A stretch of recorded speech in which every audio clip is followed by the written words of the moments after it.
Good evening, everyone. I truly wish I could be with you tonight in person.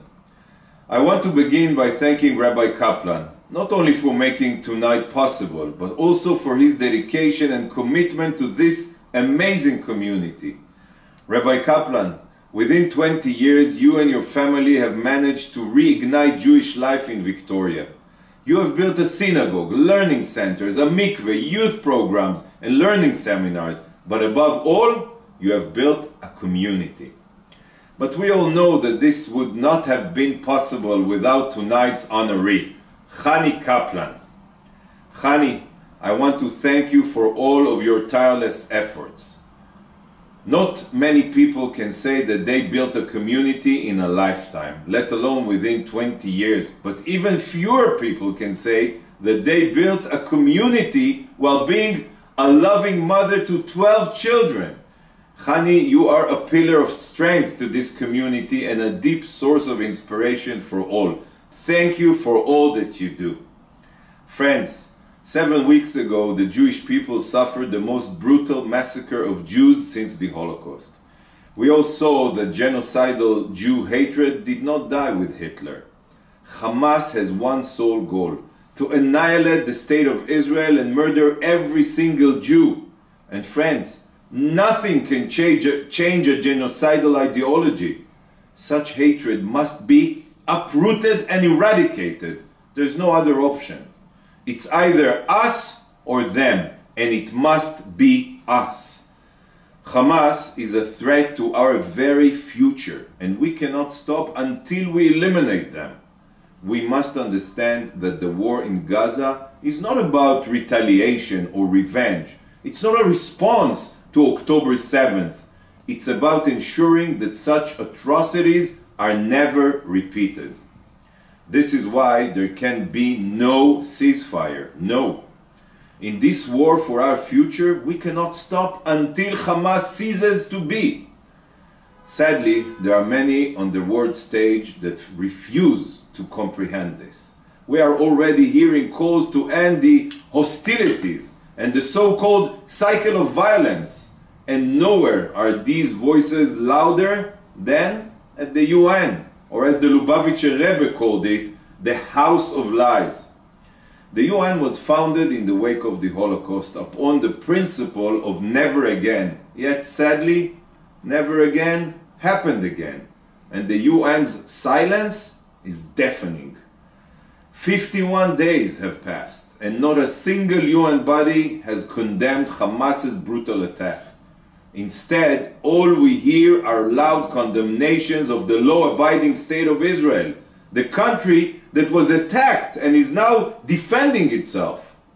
The Rebbe used to say that a little bit of light can dispel much darkness, and when I stand on the international stage facing a sea of darkness, I always strive to be a source of light. Despite all of the UN's effort to suppress the truth, I will never be silent. This is why I implement many creative ways to combat the falsehoods and expose the lies. Just last week, I screened the footage from Hamas's savage massacre. I wanted the ambassadors to see the brutality with their own eyes. When the UN Secretary General claimed that Hamas's vicious barbarism did not happen in a vacuum, I immediately called for his resignation. Shame on him! No one, especially not a world leader, can dare to justify such evil.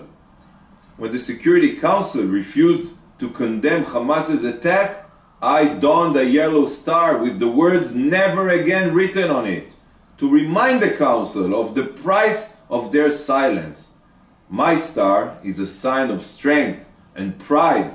I made it clear that 2023 is not 1943. We will not stop until we destroy Hamas.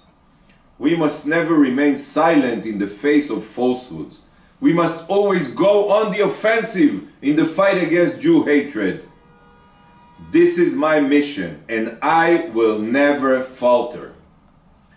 Friends, on October 7th, the Hamas Nazis did not distinguish between secular and Orthodox, between Ashkenazim or Sfaradim, between right-wing Israelis or left-wing Israelis. And the same can be said about the surge in anti-Semitism that we have seen as a result. Hamas's brutality and the international community's inaction have emboldened anti-Semites around the globe. They don't care what our views are. They hate us for merely being Jews. It is for this reason that now more than ever, friends, now more than ever, the Jewish people must stand united. Because when we are united, we can move mountains. For 2,000 years, throughout our long exile, there was one thing that was key to our survival: our shared Jewish heritage and community. Jewish tradition has bound us as a nation, and our shared values have ensured Jewish continuity for millennia. This is why today, at a time of rising hatred and violence, our sense of Jewish community is more crucial than ever. Chabad of Vancouver Island has dedicated the past 20 years to building such a community, creating a space of Jewish learning, rekindling tradition, and building Jewish homes. This, dear friends, is essential to Jewish survival. But the importance of Jewish community stretches far beyond Vancouver Island. While our soldiers are bravely fighting in Gaza for our shared homeland, they know that they are not fighting alone. They know that they are supported by every Israeli and Jew around the globe. The community of Chabad Vancouver Island is a vibrant and strong one, but our strength is multiplied when we stand together as one people. This is the true key to victory. When we stand united, we can obliterate Hamas. When we stand united, we can bring all of our hostages home. And when we stand united, we will prevail. Am Yisrael Chai. Thank you from the bottom of my heart.